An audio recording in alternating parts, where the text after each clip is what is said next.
Hello, and welcome to the Disney Publishing Spring 2024 preview.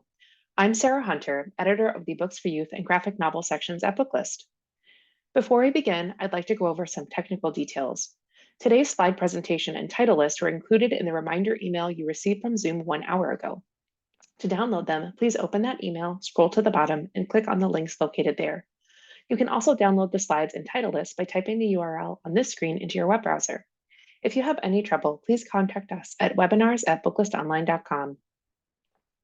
The audience is in listen-only mode, but we welcome any questions you may have. On the bottom of your screen is a toolbar with a section for Q&A. If you have a question or need technical assistance, simply click Q&A and type your message into the box that appears. We will do our best to respond to all tech-related questions, and we'll pass along all other questions to today's panelists so they can follow up with you after the webinar. Booklist offers closed captioning on all webinars. To enable or disable captions on your screen, please look for and click the live transcript icon on the toolbar mentioned earlier. From there, you can select show or hide subtitles from the menu that appears. If you choose to enable subtitles, you can adjust the size of the captions at any time by selecting caption settings. And finally, Booklist expects all participants to maintain an atmosphere of respect and fairness.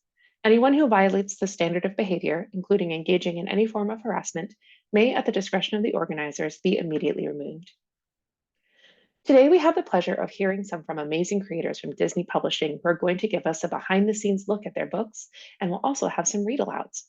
We'll be joined today by Pablo Cartaya, author of CURVEBALL, Ryan T. Higgins, author and illustrator of Penelope Rex and the Problem with Pets, Lauren Ho, author of Bite Me, ROYCE TASLIM, Julie Kagawa, author of Lightningborn, Jenna Lee-Yun, author of The LAST RHEE WITCH, Kirk Reedstrom, creator of Duck and Moose, Duck Moves In, Trudi Trueit, author of Explorer ACADEMY VELA, The SAILOR CIPHER, and Frank Weber, author and illustrator of More Dung, a Beetle Tale. We will kick things off today with Kirk Reedstrom, who is here to tell us a little bit about Duck and Moose, Duck Moves In. Thanks for being here today, Kirk. Thank you so much for having me. Thanks, Sarah. I'm excited to be here. So I'm the author, illustrator, and creator of Duck and Moose, an early reader graphic novel series. The first two are going to publish on March 5th, and I cannot wait to share them with you. I am based in Shreveport, Louisiana. The books are actually set in Denali, Alaska, and you might be wondering, why is this Yahoo writing about a bunch of moose in Alaska? Next slide, please. I was inspired to write the books after a family trip to Denali. This is my wife and me. Outside of the sign, we had a whole bunch of Reedstroms roving around Alaska in a car, and it was a blast. Next slide, please. We actually got to see a bunch of moose. That is a picture of me with my best friend in the whole wide world, a husky named Cupcake, who I still miss to this day. And I actually went to Alaska and Denali a couple of times. The most recently was on the family trip, but I also went as a Boy Scout where I fell in love with nature and the woods. For the life of me, I tried to find an embarrassing picture of me in my Boy Scout uniform, but I couldn't. So next slide, please. I just found this picture of me in the woods where I love to be. So Dina and I are going to read the first book, Duck Moves In. And Dina, if you're ready. I'm ready when you are. All right, let's take it away. Chapter 1, Introduction. Oh, what a beautiful day. The sun is shining, the birds are chirping, the bees are buzzing. Blah! I hate it. I want some quiet. Buzz off, bees. Chirp somewhere else, birds. Oh, yes. That's better. I can tell it's going to be Good morning, neighbor. Neighbor? Howdy. What's your name, neighbor? Do you have a favorite food? Mine's worms. Ha, just kidding, it's snails. What do you do for fun around here? How tall is that big mountain? Duck, I'm Moose, and there are better places to live. Really? Like where? Like this pond. Enjoy. Now for some peace and... Quack. Quack! Peace and quack. That's the motto. How about some help unpacking? I've got a box of spoons with your name on it. Duck, Yes, Moose? why are you back here? The pond was too wet. Oh, Chapter 2. Location, location, location. then I know just the spot for you. Really? Where? Close your eyes. It's a surprise. I love surprises. Great. Now count to 6,287, then you can open your eyes. It's a little chilly. You'll get used to it. Here I go. 1, 2, 306, Whew, much better. 892, What am I going to do all by myself now? 4010, Maybe I'll go for a walk or paint a picture or watch a movie. 5023, 6287. Or maybe I should hide. Wow, look at those clouds. Moose, where'd you go, neighbor? That's a good spot. Whew, now I can relax. If you like relaxing, then you'll love my new calming curtains. What are you doing back here, Duck? The mountain just didn't have that je ne sais quoi. You know what I mean, Moose? Oh, yes, absolutely. I know the perfect place for you. This cave. Moose, the natural light's not so great in here. Oh, you'll be fine. But my housewarming party's just getting started. I hope you're ready to hokey pokey, neighbor Okie. Bring up some ice when you get a chance. All right, party animals, who's up for karaoke? No, What was that, neighbor Doo-Dah? I can't hear you. I said no. You can't live there, Duck. Why not? Because. Because why? Why? I'll tell you why.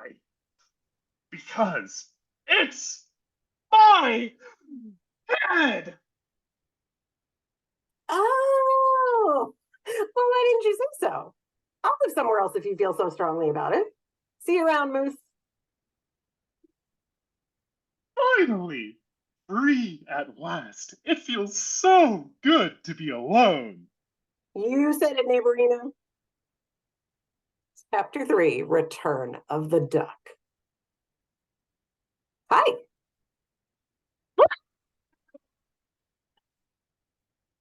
Fine. Live on my head. Live on my behind. Live wherever you want. I'm just a log. Moose, you're so funny. Of course you aren't a log. You're Moose. Right, Moose? Moose? Moose? What is it now, Duck? Moose, I'm sorry. I didn't realize I was bothering you so much. So I unpacked my stuff over here, and I thought I'd invite you over for a movie night. Movie night? I love movies. Mutant Mountain 2, the musical? This is my favorite movie. I didn't know anyone else liked it. It's my favorite too. I love the action. And the singing. What? I could make Mother Moose's marshmallow munchies. That sounds delicious. Watching movies and eating snacks with someone else? That actually sounds kind of nice. Maybe having you around isn't so bad after all, Duck. You know what? I don't think we're neighbors. You might be onto something, Moose. We're friends. Roommates. Close enough. Hey, Roomie, you gonna finish that? We are mutants. Mutant mountains. The end. All right. Thank you so much, Kirk. That was hilarious. And Dina. Great job, Dina. And now we'll be joined by Frank Weber, author and illustrator of More Dung, a Beetle Tale. Hello, everyone. I'm speaking to you from London, England, which is where I live, even though I was born and raised in sunny South Africa, as I'm sure Some of you can tell by my accent. Now, the book I'm speaking to you about today, More Dung, came about after I read Siddhartha by Hermann Hesse, which, for those of you who are unfamiliar with it, is about a Buddhist monk who becomes dazzled by the bright lights of this city and loses his way, so to speak. Now, my book, More Dung, is obviously not about a wise Buddhist monk, but rather a tiny dung beetle who, instead of money, women, and wine, is greedy for poop. But the reason I wrote this book is because I felt that the message in a story like Siddhartha is an important one that also belongs in a fairy tale. The message being that happiness and contentment, which remains elusive to so many of us, is really uncomplicated. And the more we complicate our lives, the more elusive it remains. And so then I thought, what better or what easier way to convey such a serious message than with a character obsessed with poop, but more so an animal that navigates by the sun and the moon and the stars. No matter how much they may lose their way, after all, a dung beetle will always find its way home. And so here's my book, More Dung. Next slide, please. At first light, a dung beetle thanked the sun for its warm rays. He walked to the bottom of the hill and listened to the gurgling river. Then he raised his arms to the sky and waited, grateful for whatever he might receive. Splat! The beetle packed the dung into a ball and pushed it homeward. Whenever he lost his way, he was guided home by the sun and the night sky. And when a challenger appeared, he wrestled to keep his dung ball. At the top of the hill, the beetle stopped to marvel at the magnificence and mystery of the endless forest. He was snacking on his dung ball when a leopard interrupted. "Why do you toil so, tiny dung beetle?" asked the leopard. "You work so hard for so little." "So it is," replied the beetle. "I don't have much, but the forest always provides enough." "That may be," said the leopard, "but I have seen a farm at the end of the valley with more dung than any beetle could dream of." When the beetle awoke the next morning, his ball of dung seemed smaller somehow, and for the first time he wondered whether it really was enough. "Never mind," he said, and pushed his dung ball, but it was stuck. He gave the dung ball a mighty shove. It tumbled downhill and plunged into the river. From the cliff, the beetle saw a farm gleaming at the end of the valley like a dark jewel. He left the sunny hillside that morning. He traveled by day and at night. The farm was enormous and frightening, but the beetle raised his arms to the sky and waited. Splat, plop, whap. The beetle soon had more dung than he knew what to do with. He put other beetles to work collecting dung day and night, and his pile grew bigger and bigger. He stood watch over his workers, making sure that no one stole from him. No matter how much he had, the beetle wanted more. His empire grew ever larger. Sometimes the beetle longed for his sunny hilltop, and he wondered if he could ever find his way home. But when he looked up, he could no longer see the sun or the night sky. One day, the gigantic pile trembled and shivered, and a tiny nugget of dung sprang loose. The earth shook as the nugget turned into an avalanche. The beetle's empire collapsed in a roar, and everything turned black. Trapped in the dark, the beetle ached for his sunny hilltop and gurgling river. All that was lost to him now. He stopped struggling and closed his eyes. But it was so dark he couldn't tell whether his eyes were closed or not. Suddenly a pinprick of light appeared, and bit by bit the darkness vanished. As his workers made off with the last of his dung, the beetle sat up. He scampered from the cowshed and found his way by the stars and the moon. He hurried on, and the sunlight guided him. The next morning, the beetle thanked the sun for its warm rays. He marveled at the boundless forest and the river below. Magnificent, he said. So it is, said the leopard. The beetle arrived at the riverside and raised his arms to the sky. The end. Thank you. Thank you so much, Frank. Next up, we'll hear from Pablo Cartaya, author of CURVEBALL. Hello, how's everyone doing? Thank you all for tuning in to listen. Thank you so much to Booklist and of course to Disney. This is CURVEBALL. This is my debut graphic novel. I've written other novels before, but this was really the first experience that I had writing a graphic novel, and I have to say it was amazing. Everything from my editor to the art director, and especially to the illustrator Miguel Diaz-Rivas, for this sort of new type of writing that I wasn't familiar with. This is a book about a lot of things. There's, as you can see on the cover, there's baseball, there's live action role playing, there's friends, it's a summer book. There's so many different things, but ultimately this is a book about learning to love to play again. A lot of my books, they cover the themes of family, of community, of culture, and abuelas and abuelos, and I'll talk about my abuelo in a little bit.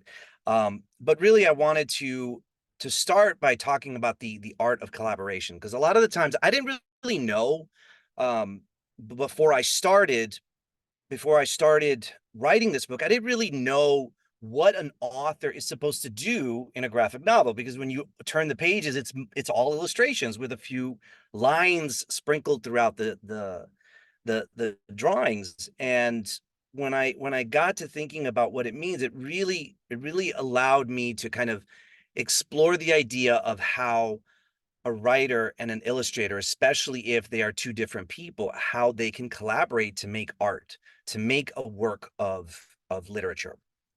So if I can get to the next slide, please. So this is what my manuscript page looked like. So basically, this is one page of the Word document, if you will. It's page 1, panel 1, and I sort of describe. Now, this is what the first page in the book, what I'm imagining the first page in the book to be, right? So it's page 1, panel 1, Little League Baseball field, evening. Elena Rueda, 12, eyes so narrow, they look like they're squinting. A baseball helmet comes down right to her eyes. She looks fierce. Page 1, panel 2. Now, this is the first page. I'm basically explaining every single panel so that Miguel, who is the illustrator, can see that and sort of imagine and collaborate with me to create his own version of what I've written, which is really cool. So if you kind of keep reading down, page 1, panel 2, she's standing on third base, bleachers full of parents in the distance, cheering on both teams. The score reads 7-6. Page 1, panel 3, the pitcher winds up. He looks out of the corner of his eye and spots. Page 1, panel 4. Now, these are all broken up into little sections to make sure that the action is moving. And as I'm writing it, I'm hoping, okay, the illustrator is going to understand exactly what I'm trying to do, right? So I get right to the end of my first page, panel 5, close in on Elena's determined face, and then a quote. Elena says, "Now or never." And then this is what Miguel comes up with right after. If I could get the next slide. Boom. This is just the first page of the illustration, and look at how beautiful he used what I wrote to turn into that illustration. And then there's just that one little line at the end, "Now or never." Can I have next slide, please?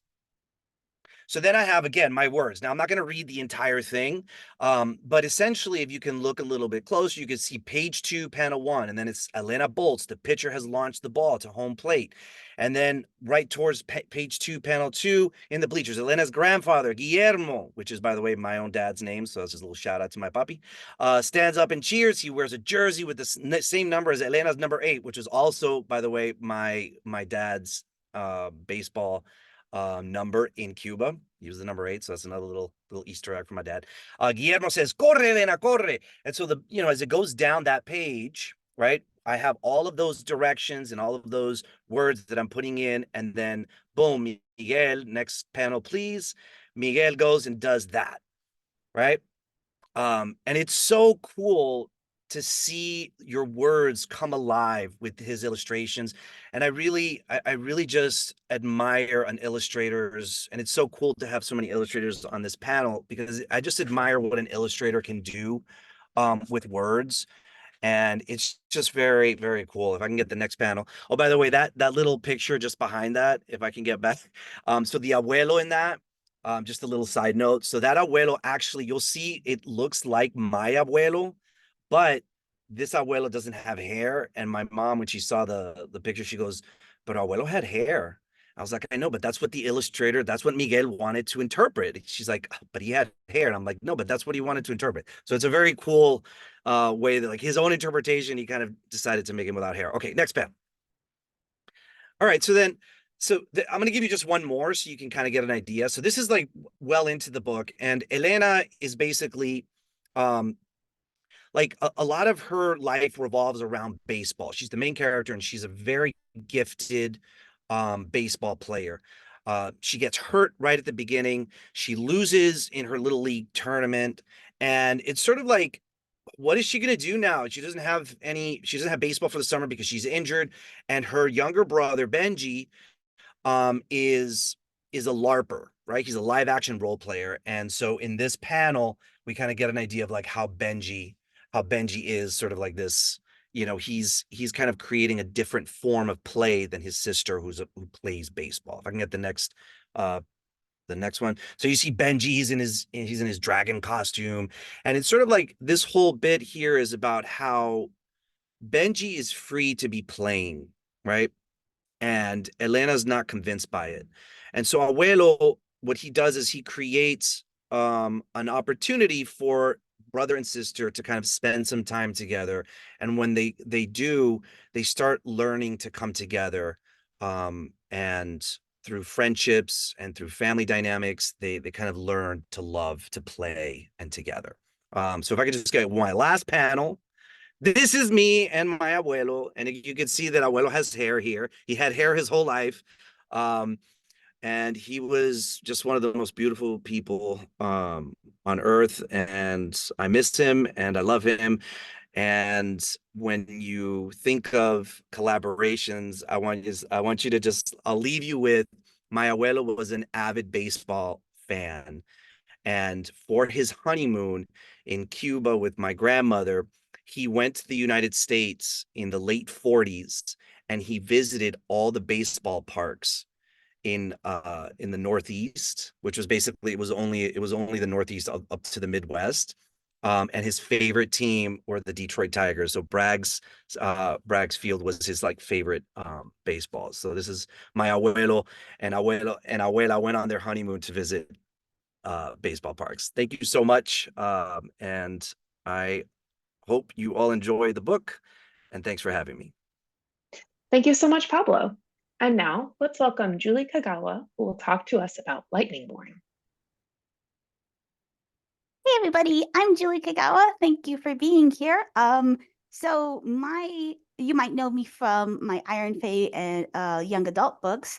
But Lightningborn is my upcoming middle grade fantasy, and it is set in a world where there are floating islands and everybody kind of lives above the clouds. And the only way to travel between the islands is either on dragonback or by skyships. And the main protagonist is an orphan boy named Remy, who has grown up on kind of a pirate haven, like this tiny little island called Cutthroat Wedge. It's this little chunk of rock out in the middle of nowhere where pirates and smugglers live. And he dreams of being a Sky Knight, which is the king's elite dragon riders. But he is an orphan, he's penniless, and the dragons are very expensive, and only the nobles own dragons and the Sky Knights. So his dreams, he knows his dreams are, kind of impractical, and he knows he's probably never going to get off Cutthroat Wedge, but he can still dream. Well, one night, a fierce storm kind of blows a baby dragon onto his lap. It falls out of the sky, literally into his lap. And he has to figure out what to do with this dragon hatchling because he's an orphan. He can't afford it. And, there will be people looking for it, he thinks. But the dragon is being chased by a pirate mage named Jaros, who makes Remy's life very dangerous. So Jaros is after this baby dragon. Remy has to figure out how to keep him safe, how to hide him, and unintentionally becomes embroiled in a plot to kind of save the kingdom. And him and his dragon meet pirates and princesses and mages, and it's a book about magic and skyships and pirates and swashbuckling adventure, and above all, dragons, because I love dragons and I really wanted to write a book about dragons. So I'm going to read you a snippet of Storm Dragon's Lightningborn, and I hope you enjoy it. Chapter 3. A boom rattled the entire hut and jerked Remy awake. He bolted upright in his hammock, overbalanced, and flipped over, landing with a splat on the floor. Mud and cold water soaked his clothes, shocking him even more fully awake. Standing up, he gazed around, seeing blinding flashes of purple lighting the sky outside, making his blood chill. A spell storm. Normal storms are bad enough. Strong gusts of wind could blow ships off course and send floating chunks of rock careening into everything. Lightning could damage homes, blast things apart, and set ship sails on fire. But a spell storm was catastrophically dangerous. Normally, the lands were safe from the maelstrom raging below, but on rare occasions, a squall would flare up with screaming winds and sizzling lightning and sweep across the islands for miles. This was called a spell storm, and everything in its path was at risk. Strange things would often fall from the sky or go hurling through the air, everything from daggers to frogs to massive sky whales. Arcane lightning could strike unexpectedly with bizarre results, bringing trees to life, turning creatures inside out, or changing a house into a shambling, ravenous monster. Whenever a spell storm hit, the only thing you could do was seek shelter, preferably underground, to wait it out, and hope that everything was still there when it was over. A flash of purple light lit up the room again, and another boom made the ground tremble. Remy rushed to one of the boarded-up windows and peeked out, squinting and shielding his eyes from the constant flickering light. Through the slats, he could see the roiling sky above, the flickers of purple lightning crawling in the belly of the clouds. The dark edge of the storm was coming right for him, and his stomach clenched. If any of those lightning strands hit his tiny hovel, it would blow it and him to pieces.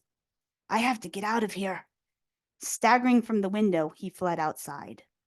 A vicious gust of wind nearly blew him off his feet as he rushed out, and drops of rain pelted him as he sprinted toward the edge of the pool. Behind him, the sky flashed and pulsed with purple light, and thunder howled as the storm crept closer. Suddenly, there was a roar, different than the storm, directly overhead. Something flashed by in the clouds, something big and dark, with a long tail trailing behind it. It was gone so quickly, Remy wasn't certain of what he'd seen, but a few seconds later, the clouds parted, and a massive skyship burst through the storm after it, making his heart seize up.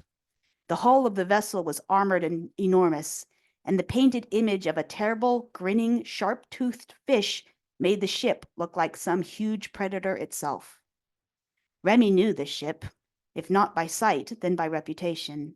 It was called the Wind Shark, and it belonged to one of the most dangerous, infamous pirates in the fringe, probably in the whole kingdom, a man named Jaros, who was famous not just for his ruthlessness and cruelty, but also for the fact that he himself was a storm mage. Mages were common aboard skyships, but they were usually below deck, powering the ship crystal that enabled it to fly. A ship either hired a storm mage for the journey or they had their own on hand at all times, but mages usually worked for ship captains as part of the crew. Jaros was an exception to this. The skyship continued on, soaring into a cloud bank and vanishing from sight. A moment later, though, a tremendous boom rocked the earth at Remy's feet, a red flare igniting the clouds where the wind shark had passed. Cannon fire! Remy gasped and stumbled forward, the echoes of cannons ringing in his head. What is it shooting at? A bucket went spinning by his face, barely missing him. The spell storm was nearly there. Remy lunged forward, stumbled, and fell to his knees at the edge of the pool. Cold mud soaked his trousers and coated his arms as he pulled himself upright, panting and looking around. In the ominous flickering, he suddenly spotted the storm drainage pipe across the water. His feet sank into the mud, but he pushed his way through the reeds toward the distant safety of the pipe. A cry made him pause.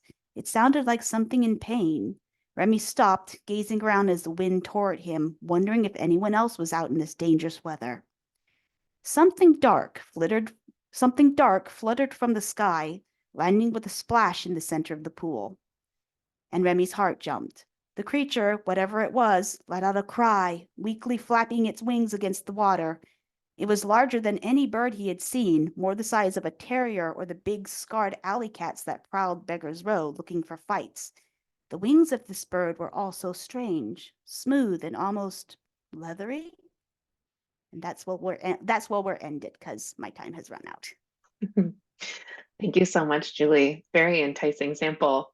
Our next presentation will be from Jenna Lee-Yun, author of The Last RHEE Witch. Hi, hello everyone. I'm Jenna Lee-Yun, the author of The Last RHEE WITCH, my middle grade debut, and it comes out in May. It's a contemporary fantasy with a huge dose of Korean lore that's set at a sleepaway summer camp in Central Washington. So I myself am located in Washington State, where I live with my husband, my 13-year-old son, 11-year-old daughter, and our mini golden doodle named Boba, and he turns 4 years old tomorrow. So when I'm not writing, I work as a clinical psychologist, and I focused most of my training on working with children, trauma, and psychological assessment. And I didn't start writing to publish until I graduated from my doctoral program. However, this story came from one I wrote on a whim a couple of years before I began pursuing my PhD. At the time, I had never written a novel before, and I didn't try to publish it. I just set that aside. I knew next to nothing about publishing. And I also didn't write again for several years while finishing school. And then when I did finally decide to try to write toward publication, it wasn't with The Last RHEE WITCH in mind. I don't think I was ready to tell that story then. And when I was ready, 90% of the story changed.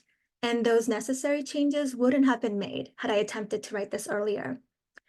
Now, Ronny Miller, the 12-year-old protagonist in The Last RHEE WITCH, is Korean American, but she feels very un-Korean because her Korean dad was adopted by white parents, and her mom, who had identified more with her Korean heritage, died when Ronny was very young.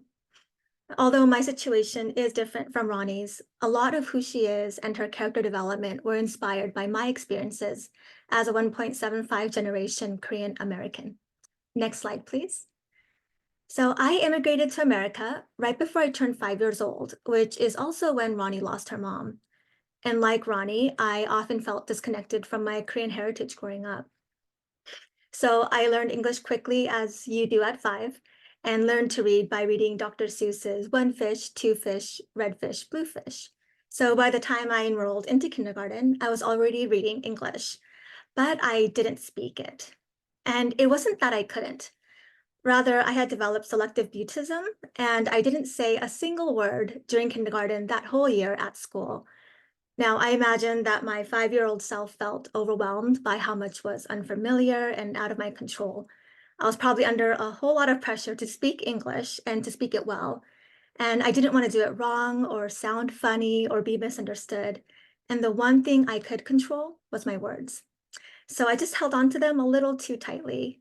Now, I got over the selective mutism before the first grade, and as my husband would probably tell you, I've more than made up for lost talking time. Next slide, please.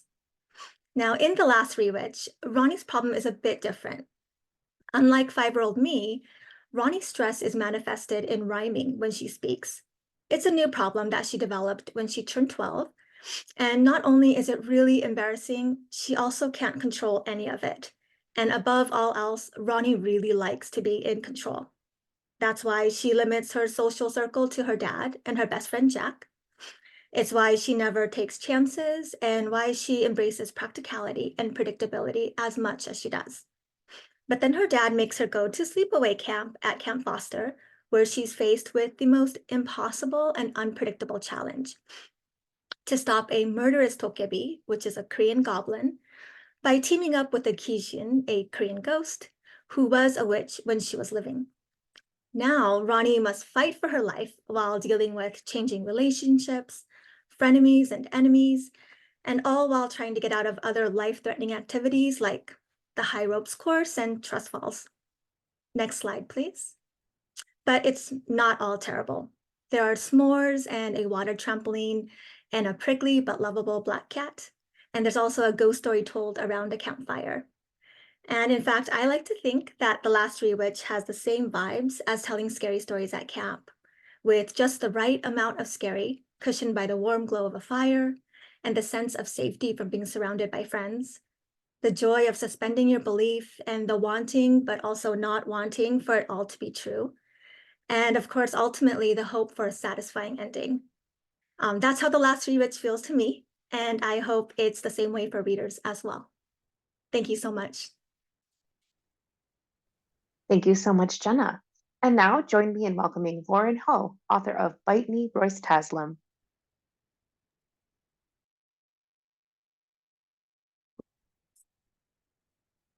Hi everyone, I'm Lauren, and as you can't tell from my accent, I'm Malaysian based in Singapore, a former lawyer. I know we can't all be perfect, and also a former stand-up comic. And I'm here to tell you about my book, my young adult debut, a contemporary rom-com set in Malaysia called Bite Me, ROYCE TASLIM. Some of you might know me from my adult books, specifically my rom-com Last Time Standing, which debuted in 2020. I was inspired to write about Bite Me, ROYCE TASLIM because I was a former amateur stand-up comic, and I feel like the amateur part is really important. And I loved my time on stage, and I found that humor was such a wonderful way to connect to people from different backgrounds, and I really wanted to feature that in my books. And so Bite Me, ROYCE TASLIM follows a young, well, they're both young, a teenager who, after suffering a terrible injury, decides to pivot to stand-up comedy, and while trying her hand in stand-up comedy, discovers certain aspects about herself. It also talks about themes of found family, friendship, and the redemptive power of humor. I was inspired to write about Bite Me, ROYCE TASLIM because there aren't that many books written in English that are set in this part of the world. And so this was a deliberate choice for me to set my books in this part of the world, because I'm a product of every librarian's choice growing up, stocking books that were set in Southeast Asia, which is where I'm from, and which were written in English. So I really want young readers to see themselves reflected in my books. And these readers can find the universality of connecting with people who are different from them, and just being inspired by different cultures and different settings. So I'm going to do a reading from my book. and bear with me. I'm actually in Japan, and it's 3 a.m. All right, here goes. Friends, everyone should own a pair of lucky underwear. Everyone. Now, I'm not superstitious per se, but it's probably not a coincidence that in the 2 weeks since senior year started, every time I wore this exact pair of gray Rick and Morty briefs, I've equaled or broken my personal best at the 100-meter dash, my pet event. Sure, I did spend all summer training with the national sprint team, but I suspect the new breakthroughs I'm seeing have been aided by Messrs. Rick and Morty. Too bad it wasn't another pair though. This pair is a little old. They haven't always been gray. Okay, fine. Maybe I'm a little superstitious, but only because I'm a prudent person and want to cover all my bases. It pays to be lucky. I should know. Going to my current school has taught me that luck is indispensable in life. For instance, if you're lucky enough to be born rich, you can have zero personality and still rise to the top of everything like fresh soap scum on water. The rest of us, with just rich inner lives, have to content ourselves with making it the old-fashioned way, with lots of effort and charm. I sigh, plucking at the fraying hem of my shorts. Sometimes it's hard to be so rich in inner life. After all, it's impossible to rub your inner life in other people's faces. There is a jolt of color darting across the adjacent field. I home in on the wearer, ROYCE TASLIM, working out in the distance, the only one wearing neon orange and black running tights. Why would anyone own and wear such bright colored running gear? Flash, I think grimly, is an offense against taste and possibly a sign of deep spiritual rot, if not malignant deviancy. ROYCE TASLIM is clearly rotten despite that glossy-haired, tan-skinned facade, deep inside where it truly matters. And that's the end of my reading. Thank you. Thanks, Lauren. Now we'll hear from Trudi Trueit, author of Explorer Academy VELA, The Sailor Cipher. Hi, everyone. Thank you, Sarah. It's great to be here to talk about the first book in the second Explorer Academy series. The librarians who might be joining us today may be more familiar with me as a writer of nonfiction.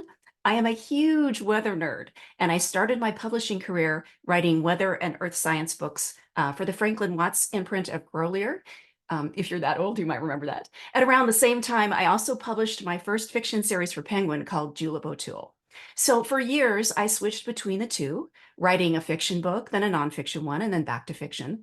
So when the opportunity arose to write the Explorer Academy series for National Geographic, it was a way for me to merge my love of research and facts with imagination and storytelling.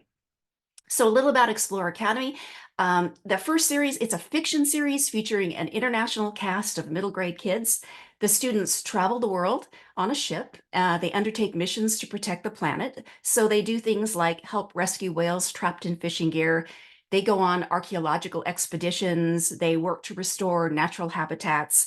And I didn't have to look very far for inspiration for the 7 books in that first series, because there are thousands and thousands of National Geographic explorers around the world doing those very things, and so much more. So the inspiration for this new book, The Sailor Cipher, also came from an explorer. To help promote the first series, National Geographic sent me on a book tour with explorer Erica Bergman-Koster. And here we are. Erica's in the blue, sitting at the table. We're at Emerald City Comic Con, and I'm in a sort of rust-colored sweatshirt there. Erica is an engineer and a submarine pilot. So at Comic-Con, we got to meet all kinds of readers, and I love these pictures because how often do you get to meet the blue guy from Guardians of the Galaxy?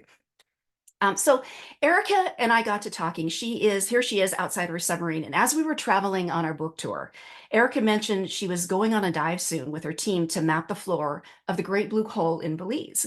And I thought, wow, that is a great and perfect mission for the explorers to go on in my fictional explorers to travel on.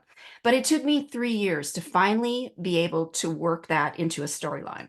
And so while I was working on the Sailor Cipher, I thought this is the place that I want to do that. So I read everything that Erica wrote about her trip to the Great Blue Hole to map the floor. And I looked at all of her interviews and to get all of the details right so that when I took my fictional explorers there, they could have that same experience.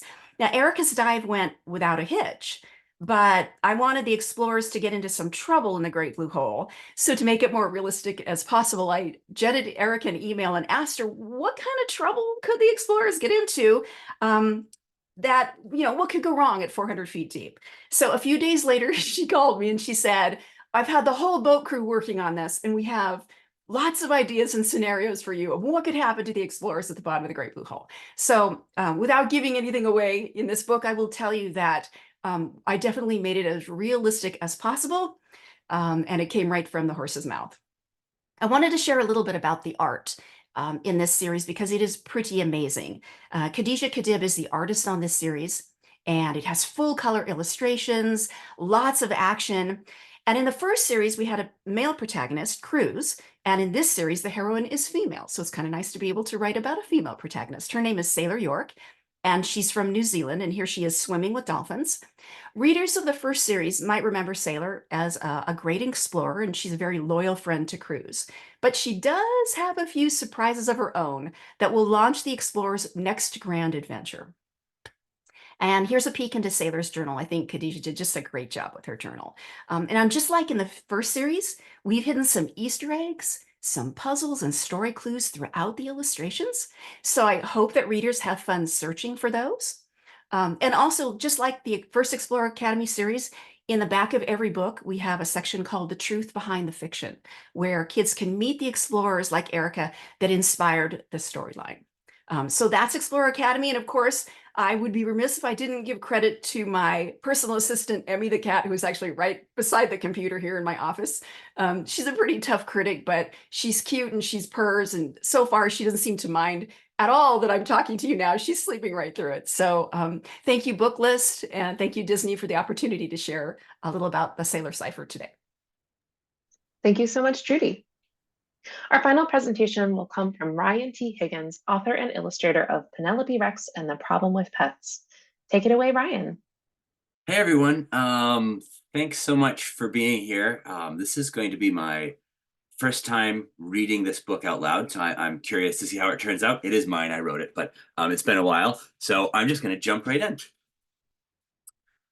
Lots of parents give their kids dogs or cats or guinea pigs or goldfish. Penelope Rex's parents gave her mittens. Penelope was surprised. She didn't even know if she wanted a pet. Penelope had talked a lot about ponies, but that was because they are delicious. She wasn't so sure about owning mittens, but she was willing to give it a try. Oh, look, he already likes you. Why don't you take Mittens up to your room and get ready for bed? In Penelope's room, Mittens made himself comfortable. Mittens, you can sleep down here on the floor. It was a crowded night in the room up the stairs and down the hall. The next morning, Mittens woke Penelope with a surprise from the garden. Then he wouldn't eat his breakfast. But he would eat everything else, like the trash and Penelope's toys and Penelope's supper. You never really liked baked beans anyways. And no one was quite sure what had happened to the nice lady from down the street. Has anyone seen Mrs. Phillips today? I was supposed to take her to the airport. After all that, Mittens got an upset tummy. Luckily, he knew how to use the litter box. But he preferred the bathtub. The truth was, Mittens made everything harder. Sleeping, getting dressed. Mom, Mittens buried all my underwear in the backyard again. Getting ready for school. I have to go to school. You have to stay here. Mittens, let go. Being at school. Attention students, recess will be canceled. Recess will be inside today due to a saber-toothed cat on the playground. And even coming home from school. I'm home. Oof. In fact, coming home from anywhere was harder. After days of mess and mayhem, Penelope was at the end of her rope. Mittens, no! Mittens, no! No, Mittens! Rip! Bad, Mittens, bad. I'm sorry, Penny Pie. Maybe Mittens is too much for one little T-Rex to handle on her own. And so, carrying a patched backpack and lots of feelings, Penelope left for school. But that whole day, everything made her think of Mittens. Was he too much for her? When Penelope got home that afternoon, she braced herself. I'm home. Mittens? But Mittens wasn't there. He was in the backyard. I thought Mittens could use some fresh air. Oh, okay. That evening, Mittens was not at supper. That night, Mittens was not in Penelope's bed. Penelope couldn't sleep. Her bed was so big. So Penelope crept downstairs. Hi, Mittens. I'm sorry I yelled at you. Would you like to... Oof! It was a cozy night in the Rex family house, especially in the room up the stairs and down the hall, where it was crowded, but just right. Mittens was a lot of work, but he was worth it. And so, with plenty of exercise, lots of training, Mittens sit, good boy, and lots of family outings. Hi there, Mrs. Phillips. The Rex family learned how to be great pet owners. And in return, Mittens learned how to be not quite as much trouble. He would never be an easy pet, but Penelope did not love an easy pet. She loved Mittens. I'm glad you're you, Mittens, and not a pony. Ponies. The end. So very quickly, pets are a very important part of my life. And this book was semi-autobiographical about my dog, Alder. When we got him, he was this cute little gray fuzzball. You can see him up there on the top left. And very quickly, he turned into a very large gray, wolfy-looking dog. He acts quite a lot like a wolf, and he has so much trouble. But he's just one of my bestest buddies. And I love him more than you're probably supposed to love a dog, but he's a troublesome pet, just like Mittens. And thank you very much. Thank you so much, Ryan. We are now going to do some trivia, so I will pass things off to Dina Sherman, School and Library Marketing Director at Disney Publishing. Thank you, Sarah. And I think I'm going to share my screen, right? All right, so hopefully you folks out there are familiar with Kahoot. And if not, this is basically a trivia program. And so if you go to kahoot.it, you can enter that game pin, 1146019. And as you log in, then we'll see your names pop up, then we'll get started. So there will be a first place, second place, and third place. And please do, if you are the winner, please do put your screen name and then also your real name in the Q&A, so that after the webinar, we can go through the emails that we have and make sure we contact you with your prizes. All right, look at all these people joining. This is amazing. Okay, we'll give it another minute. Looks like we're slowing down. All right, anyone else? A couple more. Guys, enjoy the music. All right. What are we doing there? All right, I think let's get going. All right. I can make this screen, I think. Okay, here we go.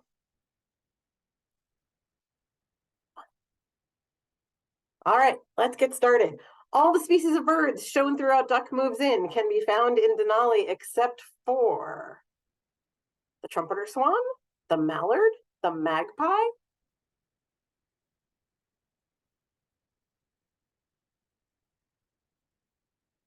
Eight seconds left. 7 seconds left.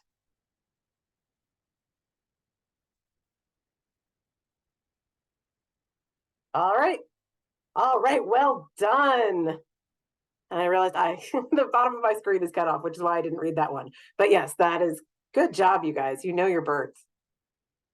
All right, let's see how we're doing here. All right, Sarah is at the top. Brian close on her heels. Next, which Disney song has Kirk sung at karaoke?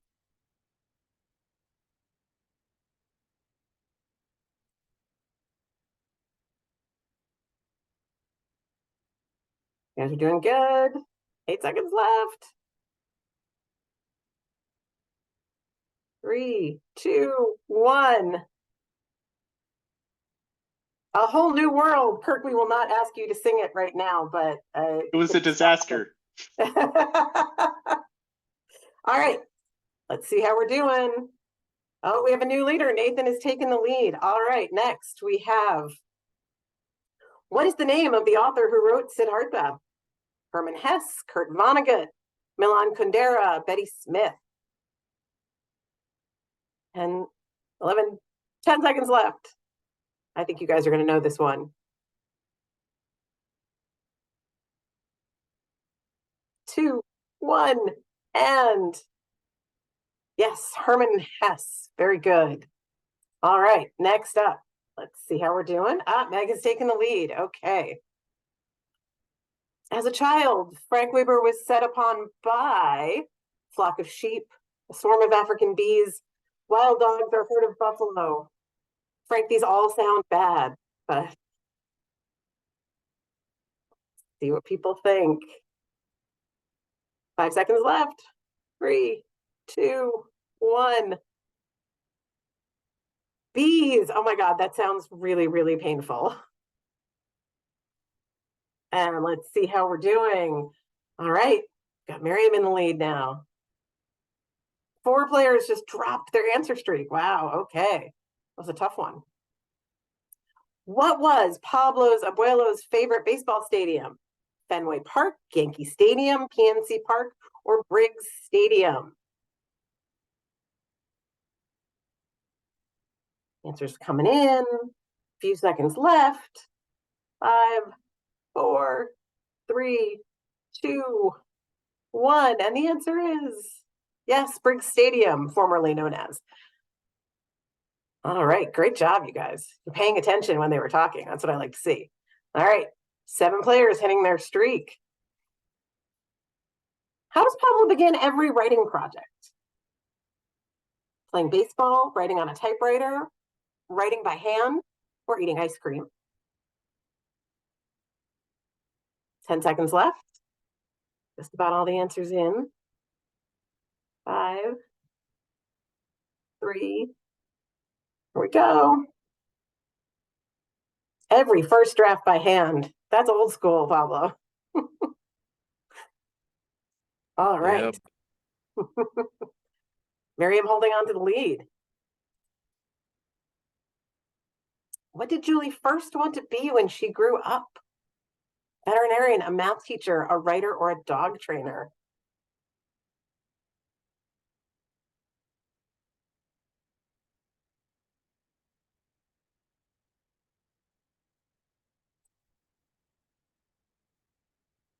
All right, 2 seconds. 1. A veterinarian. Did you want to work on dragons, Julie?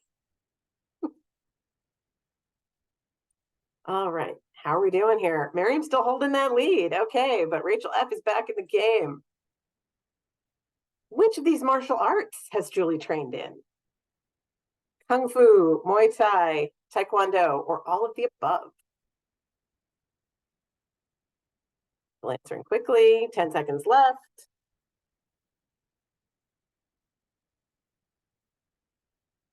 3, 2, 1. All answers are in. All of the above. All right, Julie, I want you with me anytime I have to walk somewhere at night. All right, Miriam holding on to that lead. JPL is the highest climber, though. All right, so what was the book that Jenna learned to read with? 1 Fish, 2 Fish, Red Fish, Blue Fish, the Bob Books, Frog and Toad, or Amelia Bedelia? 10 seconds left. Looks like we've got just about all our answers in. 3, 2, 1. That's right. 1 fish, 2 fish, red fish, blue fish. People paying attention. I like to see it. All right, let's see if someone can knock Miriam off this top spot here. What is the name of the summer camp in the last RHEE Witch? Camp Cucamonga, Camp Colloqua, Camp Foster, or Cedar Springs Camp?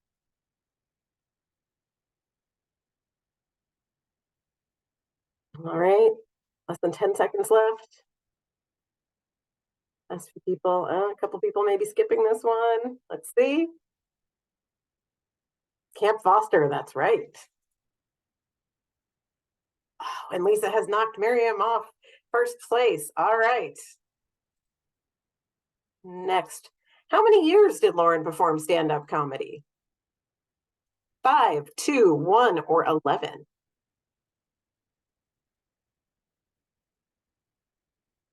Funny story that one of my best friends who's a lawyer is also now doing stand-up comedy. So there's something about the legal profession that lends itself to stand-up, I think. All right. That's right, 2 years. Let's see how we're doing. All right, Lisa holding on to that lead. ROYCE TASLIM is Lauren's how many? Which book? First, second, third, or fourth? Still answering quickly here. 10 seconds left.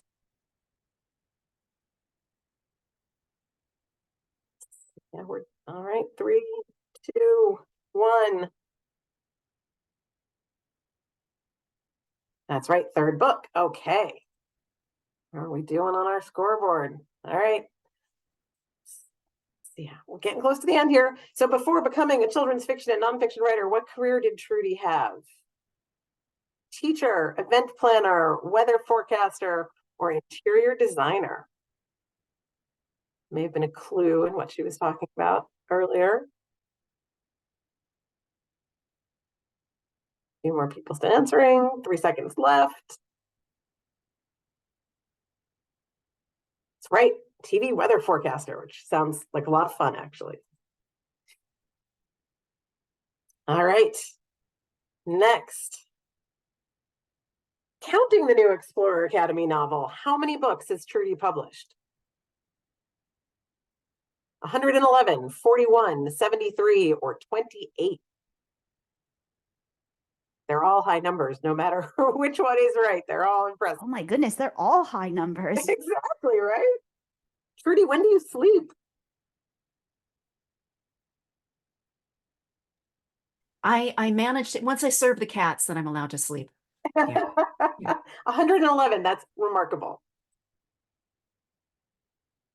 All right. Lisa's still holding on to a small lead there. How many pets does the Higgins family have? 8, 4, 1, or 6? Such a cute puppy. Yeah, he's cute there. Yeah, they're always cute when they're little and in those cute little sleeping pictures.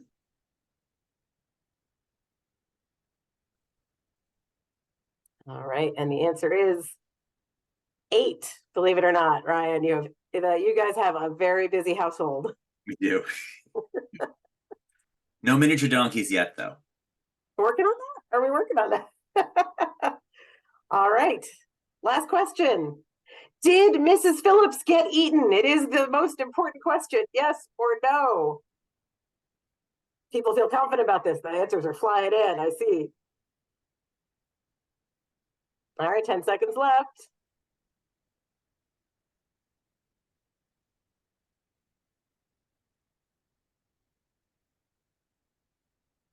And the correct answer is no. The 6 of you who said yes, very dark. I do have a caveat. Uh-oh. Is that they do say hi to Miss Phillips at the end, but it could be a different Miss Phillips. It's ambiguous. Oh, that is a very good point. Do you want to tell us the truth then? Well, No, that's for it's for the reader to decide on their own. To decide. That's fair. All right, amazing job, everyone. Miriam is our 3rd place. Aaron J, 2nd place. And our 1st place winner, Lisa. Congratulations. So please, Lisa, Aaron J, and Miriam K, please put your real names in the Q&A for us so we can find you and make sure you get your prizes. Thanks so much. Thank you so much, Dina, and congratulations to our winners. Also, one big thank you to all of today's panelists. It was really wonderful to hear about your books. I got a lot of laughs here behind my mute button. Tomorrow, all attendees will receive an email containing links to today's video recording, slide presentation, title list, and a certificate of completion. For more about Booklist webinars, be sure to visit www.booklistonline.com/webinars, where you can view archives of past webinars and register for upcoming ones like those you see here. Staff training and services, local conference, Booklist can help. You can now request free copies of Booklist and Booklist Reader for upcoming staff training programs so you can help the next generation of library workers become readers advisory and collection development superstars. Scan the QR code on the screen, visit our website, or email info@booklistonline.com for more details. Mastering the art of readers advisory involves ongoing study, both of major concepts that form the backbone of good RA practice and of the skills that make your RA practice effective in the day-to-day. This series of Booklist workshops on Thursday, March 14th is designed to keep you up to speed on both the ideas and practice that will enhance your RA game. Visit the Booklist website to register now so you can learn from experts in the field about how genres relate to each other, how to talk to patrons about their leisure reading, and how to write an effective book annotation. Thank you again for joining us for today's webinar, and a final thank you to our panelists and to our sponsor, Disney Publishing. This concludes today's webinar. See you next time.